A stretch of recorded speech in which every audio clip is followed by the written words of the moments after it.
All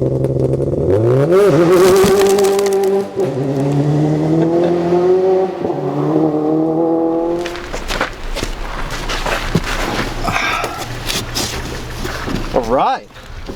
So hopping into a normal car like this, for all intents and purposes, anything you might need to do daily driving, you're probably in a fine position. As long as you can get the clutch to the floor, you can operate the pedals, you know, the steering wheel, everything else. Daily driving, you know, if you have to drive cross country, do whatever's comfortable, really. But performance driving, if you're really going to get out and drive this thing quick, there's a few things you want to take a look at and take a moment to just adjust real quickly. The first thing is your distance from the pedals, right? Because in this situation, I'm a little bit tight. I'm going to be jabby when I use the brake with either foot. You can't get into a comfortable position to use your heel on the floor and your ankle on the pedals necessarily when you're too close. So I would immediately just get myself into a position where, okay, that's a little too far. That's a happy place. I can get the clutch all the way to the floor, but my leg's not fully extended when I do it. The other thing to keep in mind when you're doing this, just hopping in, is get your butt all the way back into the angle of that seat. When you have your seat belt, your lap belts nice and tight, it's going to snug you all the way back in there. Most people will get comfortable like this and adjust it, and then when they get their belts on tight, they realize, oh man, my seat's too far away, I got to move it all again. So get yourself tucked right into the seat where you want to be, and then test it. Okay, clutch goes all the way to the floor, I still have a little bend in my leg, I can operate, you know, the throttle and the brake comfortably with my heels on the floor. That's pretty happy. The next thing you want to do is think about where the steering wheel is, if you can adjust it.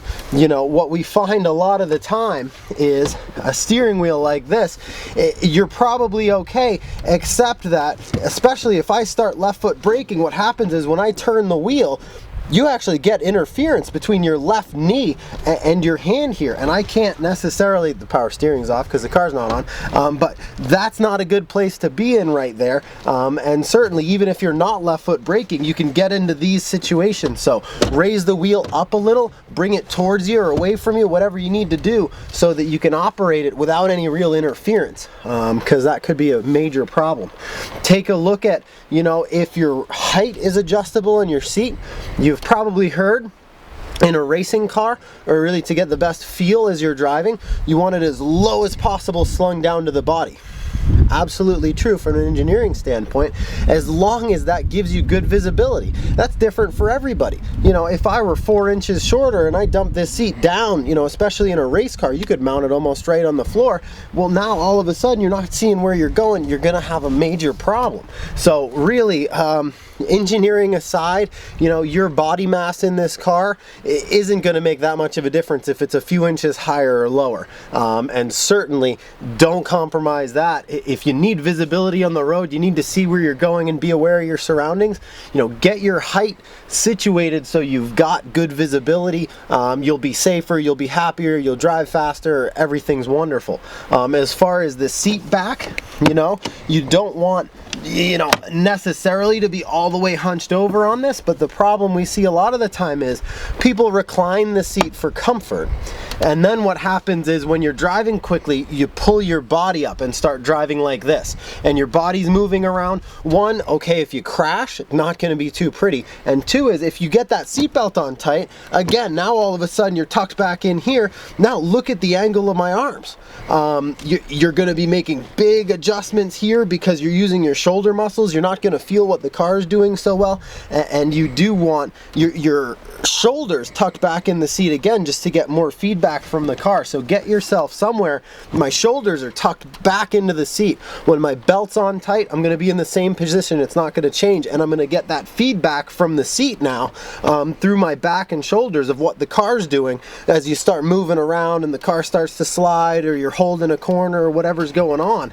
That's great kind of sensory input from the vehicle you want to have, and get it so that your steering wheel now is in a comfortable place.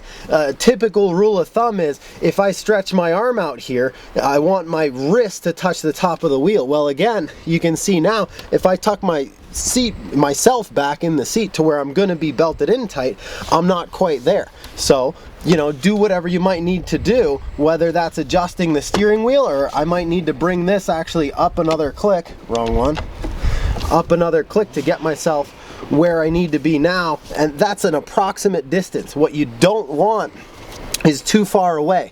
If you're too far away, one is you're going to be making big jerky adjustments because you're using these gross motor skills to get yourself around instead of, you know, smooth operation. And two, in a rally car, what if you lose your power steering? What if you're just cornering under extremely heavy loads? You know, you've probably seen where if you take a big phone book or something and stretch it way out and manipulate, it's a lot harder than if you're up close. You can move it around and you don't tire yourself out as much.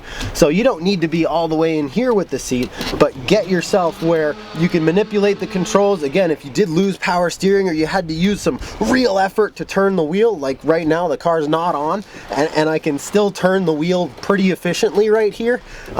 Yes, closer is a lot easier, but that's again, you know, a street car, especially with airbags and that sort of thing, you don't need to be all the way up in here. But that's personal preference. It's entirely up to you. That's about where I'd want to be. If I could, and this lets me, that's as low as this seat goes in the chassis.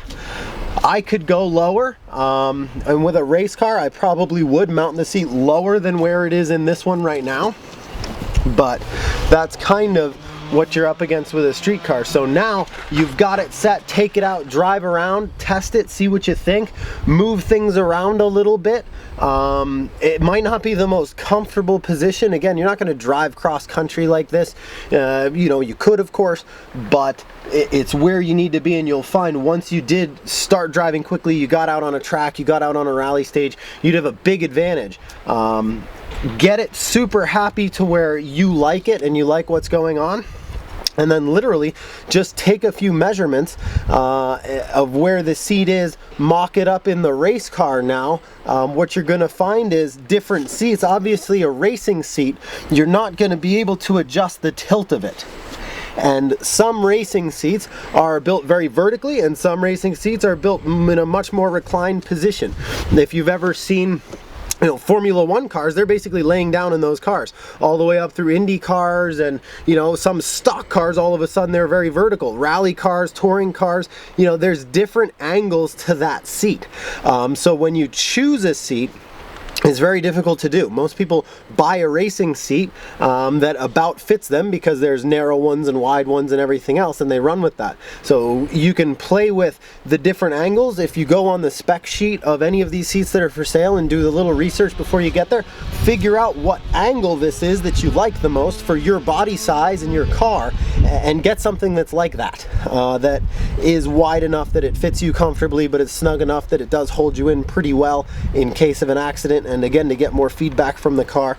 But don't just buy a seat and think that it's going to work great, because it might be very reclined, it might be very forward. You can adjust that on the seat itself. If your seat's bolted in, you can adjust this, but if you buy a very reclined seat and then adjust it a lot like that, you can tell your legs are going to be in a funny position. It's all going to be a little bit wonky, where you're better off to get this seat that you like based on that angle and the other factors. Measure where you like yourself in your car as you are now, and then install the seat from there, and you're going to have much better results. So take the time to do those few things, play with it a little bit, try a little further away, a little closer. You know, you should be pretty comfortable. If you did get into a car and the seat was, you know, all the way up here, you still might need to be able to drive that car. That's fine. You hop into somebody else's car, be proficient with that, you know, and same as if you were, you know, a little too far away, but you could still get the clutch in, you know, get good at driving with bad seat position, just because you might need to in an emergency, but really dial it in for yourself, for your car, for your application, get a little zen with it, and it'll help you a lot when you do decide to drive quickly.